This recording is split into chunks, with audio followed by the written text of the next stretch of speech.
Hello guys, welcome back to Sonu Gowda logs. ನಾವಿವತ್ತು ಹೋಗಿರೋದು ಕೊಪ್ಪಳದಲ್ಲಿರೋ mini Kedarnath ಟೆಂಪಲ್ಗೆ. ನೀವಿಲ್ಲಿ ನೋಡ್ತಿರ್ಬೋದು, ಸುತ್ತ ಇರೋ ನೇಚರ್ನಲ್ಲಿ ಈ ಒಂದು ಸುಂದರವಾದ ಗುಡಿಯನ್ನು ನಿರ್ಮಿಸಲಾಗಿದೆ. ಹಾಗೆ ಇಲ್ಲಿ ಇತ್ತೀಚೆಗೆ ನಿರ್ಮಲಪಟ್ಟಿರುವ ಆಂಜನೇಯ ಟೆಂಪಲ್ ಅಂದರೆ ಆಂಜನೇಯನ ಮೂರ್ತಿಯನ್ನು ಸ್ಥಾಪಿಸಲಾಗಿದೆ. ಹಾಗೆ ಇಲ್ಲಿ ನೀವು ನೋಡ್ತಿರ್ಬೋದು, ಹುಲಿಕೆರೆಯೂ ಇದೆ. ಅಂದರೆ ಕೇದಾರ್ನಾಥಲ್ಲಿ ಇರುವ ಗಂಗಾ ನದಿ ಹೇಗೋ ಹಾಗೆ ಇಲ್ಲಿ ಹುಲಿಕೆರೆ ಸಮೀಪದಲ್ಲಿ ಈ ಮಿನಿ ಕೇದಾರ್ನಾಥ್ ಟೆಂಪಲ್ನ ಕಟ್ಟಲಾಗಿದೆ. ಇಲ್ಲಿ ಹೊರಗಿನಿಂದನೇ ನಾನು ತೊಗೊಂಡಿರೋ ಫೋಟೋ ಕ್ಲಿಪ್ಪಿಂಗ್ಸ್ನ ಆ್ಯಡ್ ಮಾಡ್ತೀನಿ, ಯಾಕಂದರೆ ಅಲ್ಲಿ ಒಳಗಡೆ ಫೋಟೋ ತೆಗೆಯೋದಕ್ಕೆ ಅಲವ್ ಇದ್ದಿದ್ದಿಲ್ಲ. ಸೊ ಅದಕ್ಕೆ ಫೋಟೋ ಕ್ವಾಲಿಟಿ ಅಷ್ಟೊಂದು ಕ್ಲಿಯರ್ ಆಗಿಲ್ಲ. ಸೊ ಪ್ಲೀಸ್ ಅಡ್ಜಸ್ಟ್ ಮಾಡ್ಕೊಳ್ಳಿ.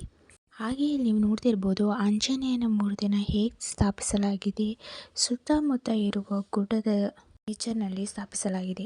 ಮುಗಿಸ್ಕೊಂಡು ನಾವು ಇವಾಗ ಗವಿಸಿದ್ದೇಶ್ವರ ಮಠಕ್ಕೆ ಹೋಗಿದ್ದೀವಿ. ಇಲ್ಲಿ ನೀವು ನೋಡ್ತಿರ್ಬೋದು, ಅಲ್ಲಿನೂ ಎಂಟ್ರೆನ್ಸ್ನಲ್ಲಿ ಫೋಟೋ ತೆಗೆಯೋದಕ್ಕೆ ಅಲೌ ಮಾಡಿಲ್ಲ. ಸೊ ಅದಕ್ಕೆ ನಾನು ಸೈಡಿಂದ ಫೋಟೋಸ್ ತೊಗೊಂಡು ನಿಮಗೆ ತೋರಿಸಿದ್ದೀನಿ. ಇದೇ ರೀತಿ ಇದೇ ಕೇವ್ನಿಂದ ನಾವು ಈ ಸೈಡ್ ನಾವು ನೋಡ್ತಿರ್ಬೋದು. ಈ ಥರ ನಾನು ಸೈಡಿಂದ ಫೋಟೋ ತೊಗೊಂಡಿದ್ದು. ಈಗ ನೋಡಿ ಬರ್ತಿದ್ದಾರಲ್ಲ ಈ ಆಂಟಿ, ಹೀಗೆ ಸೈಡಿಂದ ಇದರಲ್ಲಿ ನೋಡ್ತಿರ್ಬೋದು ನೀವು. ಹೀಗೆ ಬಂದು ಇಲ್ಲಿಂದ ಹೊರಗಡೆ ಹೋಗೋದು. ಎಂಟ್ರೆನ್ಸಲ್ಲಿ ಬರೋಬೇಕಾದ್ರೂ ಇದೇ ರೀತಿ ಇತ್ತು. ಆಮೇಲೆ ನಾವೀಗ ಮೇಲೆ ಹೋಗಿರೋದು ಇಲ್ಲಿ ಅನ್ನಪೂರ್ಣೇಶ್ವರಿ ಹಾಗೂ ಲಕ್ಷ್ಮೀ ದೇವಿ ಇದ್ದಾರಂತೆ ಗುಡ್ಡದ ಮೇಲೆ. ಹಾಗೆ ನೀವು ನೋಡ್ತಿರ್ಬೋದು, ಇಲ್ಲಿ ನಿಂತ್ಕೊಂಡು ನೋಡಿದರೆ ಸುತ್ತಮುತ್ತ ಎಷ್ಟು ಚೆನ್ನಾಗಿ ನೇಚರ್ ವ್ಯೂವನ್ನು ನೋಡ್ತಿರ್ಬೋದು. ಹಾಗೆ ಎಷ್ಟೊಂದು ಮನೆಗಳು ಕಾಣ್ತಿವೆ.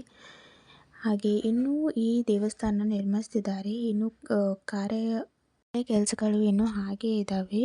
ಹಾಗೆ ನೀವು ನೋಡ್ತಿರ್ಬೋದು, ಮಳೆ ಬರೋ ಥರ ಇದೆ. ಇದು ವೆದರ್ ಅಂದ್ರೆ ಚೆನ್ನಾಗಿತ್ತು. ಈ ವೆದರ್ನಲ್ಲಿ ಬಿಸಿ ಬಿಸಿಯಾಗಿ ಕಾಫಿ ಕುಡಿತಿದ್ರೆ ಏನು ಚೆನ್ನಾಗಿರುತ್ತಲ್ಲ. ಹಾಗೆ ನಾವು ಈ ಕಾಫಿ ಕುಡಿಯೋಕೆ ಹೋಗ್ತಿದ್ದೀವಿ. Thank you.